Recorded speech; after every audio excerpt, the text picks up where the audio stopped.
મિત્રો, કરોડપતિએ વિધવા નોકરાણીને ફસાવવા માટે તિજોરી ખુલ્લી મૂકી દીધી, પણ તેણે જે કર્યું તે ચોંકાવનારું હતું.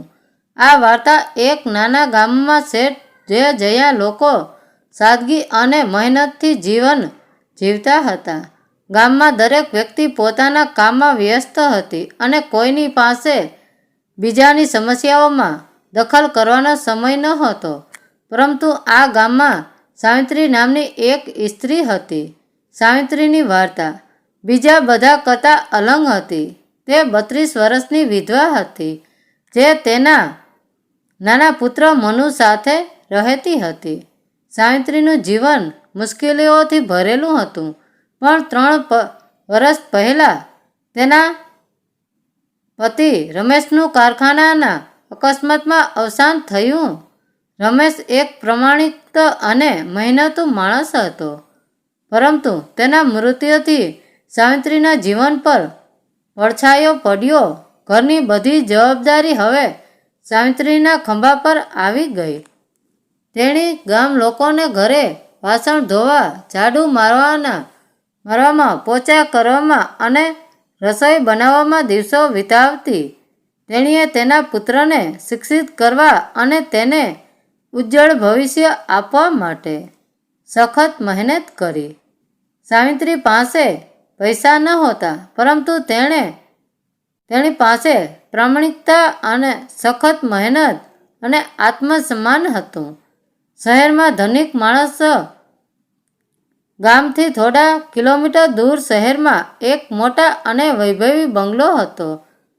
આ બંગલો વિરેન્દ્ર મલ્હોત્રાનો હતો. વિરેન્દ્ર શહેરના સૌથી ધનિક અને પ્રભાવશાળી માણસોમાંના એક હતા.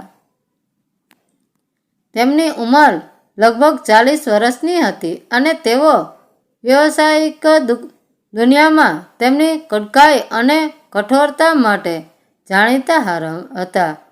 પરંતુ વિરેન્દ્રનું જીવન બહારથી જેટલું ચમકતું હતું, તેટલું જ અંદરથી ખાલી અને ઠંડુ હતું. તેની પત્ની રીચા તેના 5 વર્ષ પહેલાં છોડીને ચાલી ગઈ હતી. રીચાના જવાથી વિરેન્દ્ર હૃદય તૂટી ગયું હતું અને તે માનતો હતો કે આ દુનિયામાં દરેક સંબંધ પૈસા પર આધારિત છે. તે હંમેશા ગરીબોને નીચું જોતો હતો અને માનતો હતો કે ગરીબ લોકો ફક્ત પૈસા માટે કંઈ પણ કરી શકે છે. સાવિત્રીને નોકરી મળી. એક દિવસ સાવિત્રીને સમાચાર મળ્યા કે વિરેન્દ્ર મલ્હોત્રાના બંગલાને સાફ કરવા માટે એક નોકરાણીની જરૂર છે. તે સમયે સાવિત્રી બેરોજગાર હતી. તેનો દીકરો મનુ બીમાર હતો અને તેને ટ્યુશનની ફી બાકી હતી. સાવિત્રીએ વિચાર્યું કે જો તેને આ નોકરી મળે તો તેની ચિંતાઓ ઓછી થઈ શકે છે. બીજા દિવસે સાવિત્રી તેની જૂની સાડી પહેરીને વિરેન્દ્રના બંગલે પહોંચી. બંગલાનો દરવાજો મોટો અને પ્રભાવશાળી હતો. ત્યાંના ગાર્ડે તેને ઉપર નીચે જોતા પૂછ્યું, શું વાત છે? સાવિત્રીએ નમ્રતાથી કહ્યું, મને કામની જરૂર છે. મેં સાંભળ્યું છે કે અહીં સફાઈ કરવા માટે કોઈની જરૂર છે. ચોકીદારે તેને અંદર આવવા દીધી અને તે બંગલાના મેનેજર શ્રીમતી ફર્નાન્ડીસ પાસે ગઈ. શ્રીમતી ફર્નાન્ડીસે સાવિત્રીને ઘણા પ્રશ્નો પૂછ્યા. સાવિત્રીએ પ્રામાણિકપણે પોતાની જીવનગાથા કહી. તેને સાદગી અને પ્રામાણિકતાએ શ્રીમતી ફર્નાન્ડીઝને પ્રભાવિત કર્યા અને તેણીએ તેને નોકરી પર રાખી. વિરેન્દ્રની યોજના સાવિત્રીએ પોતાની નવી નોકરી પર ખંતથી કામ કરવાનું શરૂ કર્યું.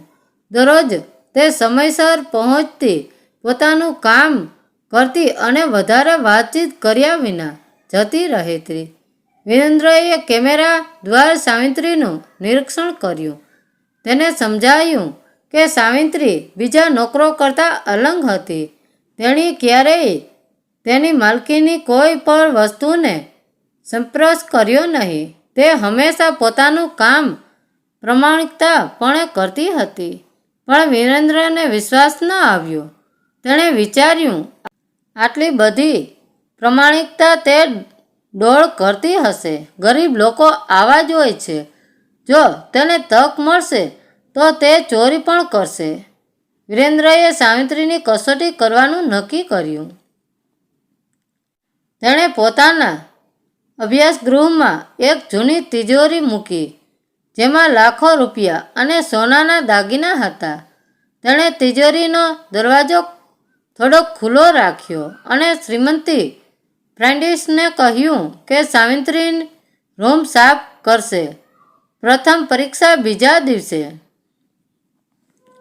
સાવિત્રી સ્ટડી રૂમ સાફ કરવા ગઈ. તેણે જોયું કે તિજોરીનો દરવાજો ખુલ્લો હતો અને અંદર નોટો અને ઘરેણાંના બંડલ હતા.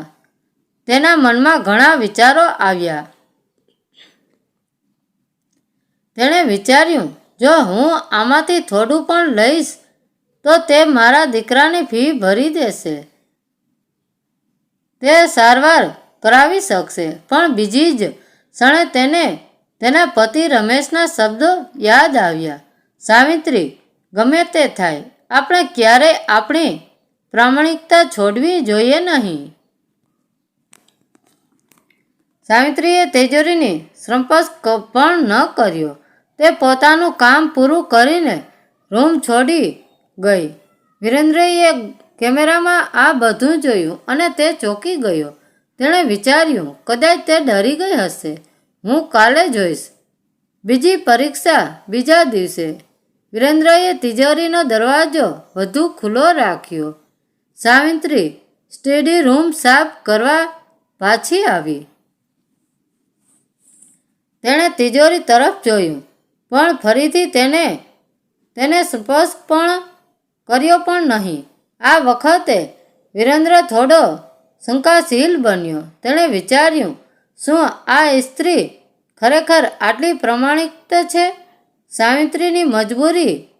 તે જ દિવસે સાવિત્રીને સમાચાર મળ્યા કે તેનો દીકરો મનુ સ્કૂલમાં બેહોશ થઈ ગયો છે. ડૉક્ટરે તેને કહ્યું કે તેને તાત્કાલિક સારવારની જરૂર છે, જેમાં ઘણા પૈસા ખર્ચ થશે. વિરેન્દ્રએ કેમેરામાં આ બધું જોયું અને તેની આંખોમાં આંસુ આવી ગયા. તેને સમજાયું કે તેણે પોતાના જીવનમાં ક્યારેય સાવિત્રીને આટલી પ્રામાણિકતા અને આત્મસન્માન સાથે જોઈ નથી. વિરેન્દ્રએ સાવિત્રીને ફોન કર્યો અને આખી સત્ય વાત કહી. તેણે કહ્યું, મેં તારી કસોટી કરી. મને માફ કરજે. તે મને શીખવ્યું કે સાચી સંપત્તિ પ્રામાણિકતા અને આત્મસન્માન છે. તેમણે સાવિત્રીના પુત્ર મનુની સારવાર કરાવી અને તેના શિક્ષણનો સંપૂર્ણ ખર્ચ ઉઠાવવાનું વચન આપ્યું. સાવિત્રીનું નવું જીવન. સાવિત્રી અને મનુના જીવનમાં ખુશી પાછી આવી. સાવિત્રીએ વિરેન્દ્રનો આભાર માન્યો પણ તેણે કહ્યું, મેં જે કર્યું તે મારા મૂલ્યોના આધારે કર્યું.